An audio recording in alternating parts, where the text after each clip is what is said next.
Hello everyone, how are you doing? This is MD Tech here for another quick tutorial. In today's tutorial, I'm going to show you guys how to resolve if your Xbox application notifications are not working properly on your Windows 10 or Windows 11 computer. So this should hopefully be a pretty straightforward process here, guys, and without further ado, let's go ahead and jump right into it. So first thing I recommend doing would be to open up the search menu and type in troubleshoot. Best match should come back with troubleshoot settings. Go ahead and open that up. On the right side, underneath Options, select Other Troubleshooters. And then underneath Other, go down and select the Windows Store Apps Troubleshooter, and then the Run button. And give it a moment here.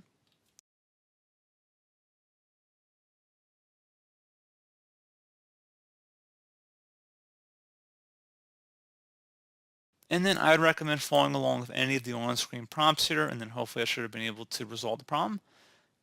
And there's going to be a few other things I'm going to try here as well. So again, hopefully it should be able to resolve the problem. In our case, it just wanted us to sign in with a Microsoft account, which is perfectly reasonable. Most of you guys should not be having that message. I'm on a local account, so that's why. But anyway, so go back underneath System on the left side, go ahead and left click on that. And then on the right, select the Notifications tile. And up at the top, make sure the Master Control Notifications is turned in the on position. So get notifications from apps and other senders, make sure that's turned on. And then if you have to scroll down the list, if you see Xbox down here, which it doesn't show in our case, which it may not in yours either, go ahead and make sure that's turned to the on position. Another thing we can do here as well, if you select apps on the left side, and then underneath apps, select apps and features, and in the apps list field, go ahead and search for Xbox.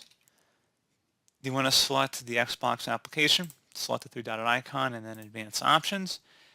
Where it says background app permissions, if there's an option to set to always, go ahead and just turn that to the on position, so let it run in the background. Where it says let this app run in the background, click on the drop down. Make sure it's set to either always or power optimize recommended. If you have a different option recommended, go ahead and select that. But again, make sure it's not set to never. That's certainly a potential issue there. And then also on top of that, if we were to go back to System up at the top, so go ahead and left click on System again, and then go on the right side and select Focus Assist. And you want to make sure that is turned off. And then once you're done with that, go ahead and close out of here. And then hopefully your notifications should have been restored at this point. So as always, thank you for watching this brief tutorial. I hope I was able to help you out, and I do look forward to catching you all in the next tutorial. Goodbye.